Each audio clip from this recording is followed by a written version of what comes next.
usted me comentó, acaba de comentarnos sobre el profesor Palma.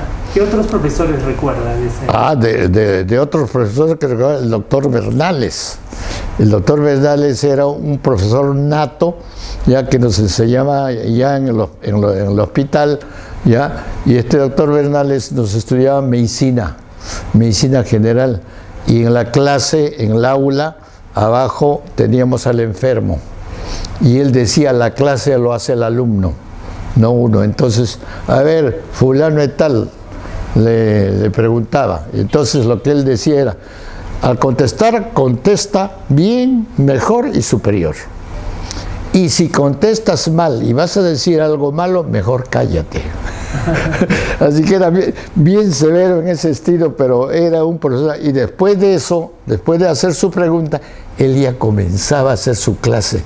Era un auténtico profesor que dominaba toda la medicina. Toda la medicina, toda la fisiología, la fisiopatología, la anatomía, dominaba completamente, y era muy amigo de un médico español que en este momento se me va de la mente, que tenía su libro y era famoso en España, y tenían conexión con él y tenían el mismo sistema de enseñanza, ¿ya? Y después de allí, por supuesto, de las clases teóricas pasábamos ya a los ¿cómo se llama?, a los pabellones de los enfermos, a ver, a examinar. Y el de cardiología, especialmente el doctor Alzamora, que también me acuerdo, un famoso cardiólogo, nos decía, diario ausculten a un enfermo, y así van a conocer ustedes el signo perfecto que emite el corazón, los latidos del corazón. Entonces ustedes así van a saber cómo late el corazón de una persona a otra. Y así nos enseñaban. Como digo, en aquella fecha teníamos profesores muy buenos, profesores muy dedicados, y le volcaban toda su enseñanza, no dejaban nada para sí, no dejaban. Compartían todo su conocimiento. Sí, compartían todo su conocimiento, ¿ya? ¿Habían pacientes en el mismo San Fernando? O sea, bueno, las sedes que teníamos aquella fecha, un grupo, estábamos en el 2 de mayo, que era pues el hospital clásico de aquella fecha, y el hospital Loaiza. Después de eso teníamos especializados, era la maternidad de Lima, ya para la enseñanza ya de cursos casi de especialización, pues, ¿no? O cuando era el internado. Pero fuera de eso, nosotros toda la enseñanza la hicimos en los hospitales, ¿ya? Aquella fecha también teníamos especializado con el doctor Honorio Delgado en psiquiatría en el hospital, o digo, en el famoso hospital de mental que está en Magdalena. El Arco Herrera, era famoso. Y las clases de Honorio Delgado, pues, es decir, se escuchaba el volar de una moto, no quería que hubiera ninguna bulla. Bueno, claro, era muy erudito. Entonces, claro, teníamos que tener bastante, no digo paciencia, sino para poder, atención, para poder querer entenderle, porque era muy erudito, ¿ya? Nos enseñaba la psicología, la psiquiatría, en fin, ¿ya? Pero había otros médicos, ¿ya?, de psiquiatría que nos gustaba mucho. Dentro de ellos era un puneño, el doctor, que se me va de la mente, que cuando nos contaba pues de los casos psiquiátricos nos gustaba, era una cosa muy interesante. Y eso, nosotros teníamos diferentes hospitales donde ir. Sí. Pues tenían clases teóricas en San Fernando, pero sí, iban a los hospitales. Sí, a los hospitales. Después, por ejemplo, en las clases de historia natural, zoología, teníamos el Museo de Historia Natural que queda acá en Arenales. Por ejemplo, allí nos enseñaban zoología, fisiopatología, no, zoología más que todo, y biología. Y entonces nos conocíamos allí perfectamente bien. ¿Esos cursos, por ejemplo, eran en premédica? En premédicas, sí, en premédicas, sí. ¿ya? Porque en premédicas era toda la parte de enseñanza, digamos, general, ¿ya? Ya después ya en medicina ya teníamos otros cursos, como el del doctor Alberto Hurtado, que era un fisiopatólogo muy bueno, ¿ya? Honorio Delgado de psiquiatría, el doctor Villarán, gran cirujano, ¿ya? Y así por el estilo, muchos profesores, pero nato, y el doctor Weiss, ya patólogo. Alberto Hurtado, monje, son los que estudiaron la enfermedad de altura pues en La Oroya. Así la Facultad de Medicina de aquella fecha funcionó muy bien y felizmente la cantidad de alumnos, por lo menos en lo que fue de mi promoción, la pasamos muy bien, no hubo dificultades. Ya posteriormente hubo bastante dificultad, porque con el ingreso de tipo político de determinado rector, dentro de ellos el doctor Luis Alberto Sánchez, ingresaron a San Marcos 800 alumnos. Entonces ya se imagina, de los 800 alumnos en Lima, y si pasaban a la Facultad de Medicina con los que venían de provincias, ya había problema. Entonces ya ha habido pues ya serios problemas de carácter académico y de local. ¿Aumentó la población estudiantil? Por supuesto, aumentaba la población estudiantil. O sea, eran 800 en premédicas. 800 en premédicas, ¿ya? Y los hacían ingresar, pues. Lo interesante de mi promoción, para decirlo, el año 47 ya vienen de provincias, después de haber enseñado, o digo, de haber hecho su pre en sus universidades de Trujillo, Arequipa y Cusco, ¿ya? Con ellos nos juntamos y entonces, fíjese, primera vez, no sé si antes, era la integración de todos los estudiantes de medicina de aquella época. Y lo interesante también es que después de que nosotros terminamos la profesión, nos graduamos y todo lo demás, cada uno regresó a su tierra. O sea, la descentralización sin ley, sino por propia convicción del médico que quería ejercer en su tierra. Así se fueron al Cusco, se fueron a Trujillo, se fueron a Arequipa y también al extranjero, porque aquella fecha se fueron de mi promoción por lo menos 30, 40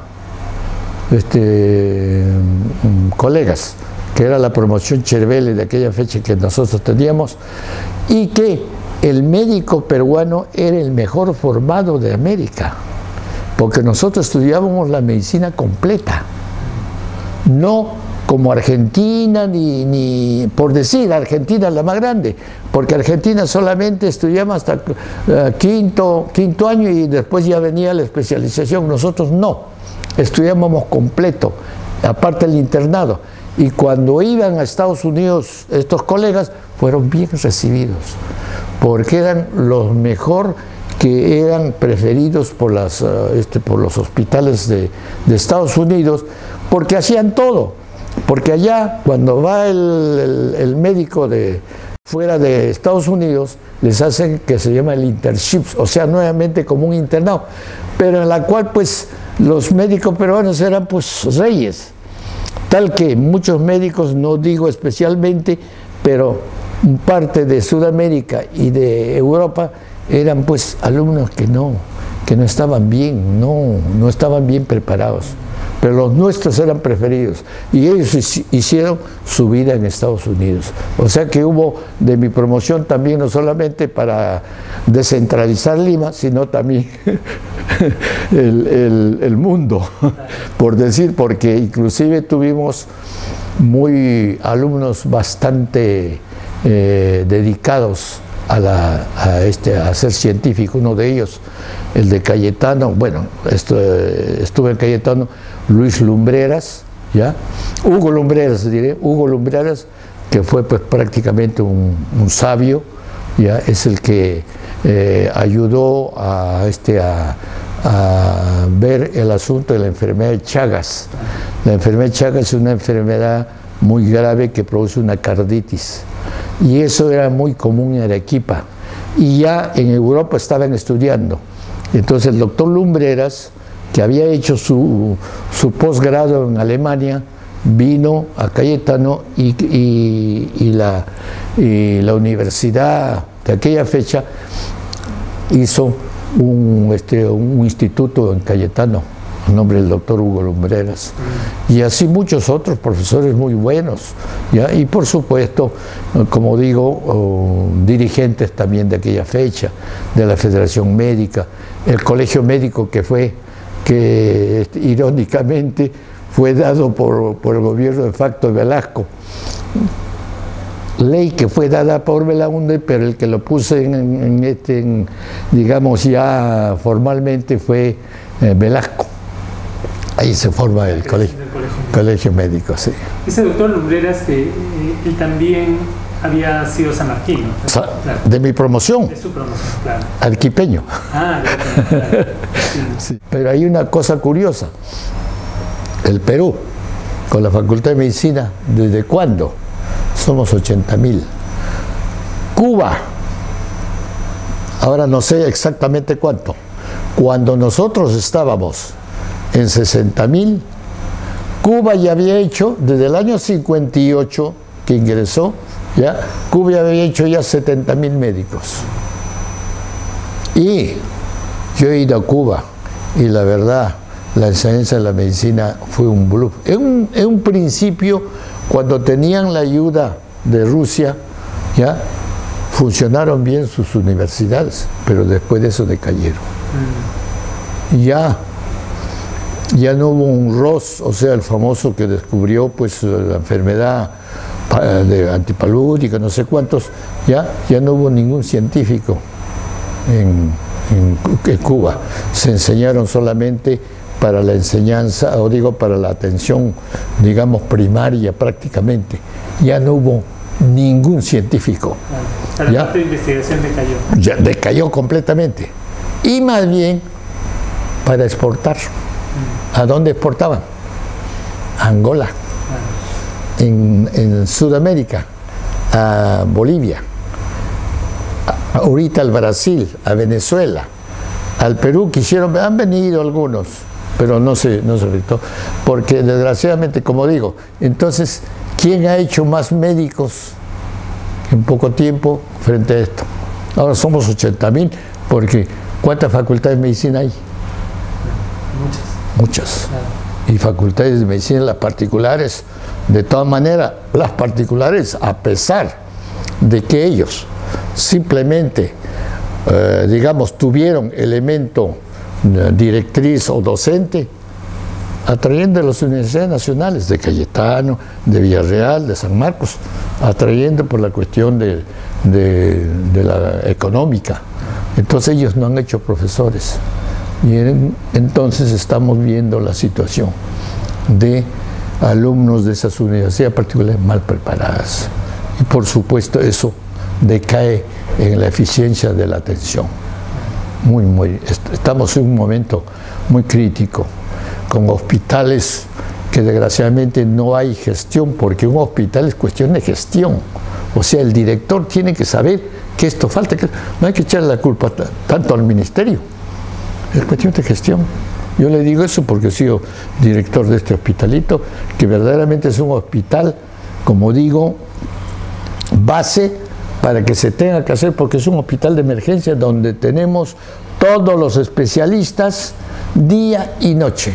No falta un especialista, lo que falta en todas las otras instituciones. Pero el ministerio ni nadie quiere tomar en cuenta eso. Pero así es. Estamos en eso, no cabe una grave crisis médica, porque ya usted no sabe quién lo va a atender. Antes la atención era directa. Se perdió la atención, digamos, de la libre elección, o sea que usted iba al médico que quería que lo atienda. No, ahora usted va a cualquier médico. ¿Ya? Y la atención de la, digamos, de la libre elección, eso está estipulado. Hay un libro de un francés que se llama Medicina impugnada. Allí, en los prolegómenos de la socialización de la medicina, dice lo principal, la atención, o sea, la libre elección del paciente por el médico, ¿ya? Cosa que no se ha visto. Y la socialización, o la socialización de la medicina, no da un buen efecto en todas partes. Vemos acá, Inglaterra, una monarquía que fue la primera que se socializó. Después de Fleming, que descubrió la penicilina, ya no hay ningún científico, se terminó, ¿ya? Y vemos nosotros la historia de la medicina en Inglaterra, no es ¿Usted cree que la medicina socializada no ha dado efecto? Tendría que revocarse en otras condiciones. Ojalá que todas estas cosas vayan en pro de que, por decir que si antes había épocas muy buenas de la universidad, ojalá lo sean, porque nuestra alma mater necesita estar en buen pie. San Marcos, pues, es la primera universidad de América, la primera considerada, porque en un momento fue considerada la de Centroamérica, no sé, Santo Domingo, pero una bula papal no consintió, entonces siendo ya la primera universidad fue San Marcos, y nosotros nos debemos a San Marcos, y la verdad para nosotros es algo que es de orgullo para nosotros personal y para nuestro país.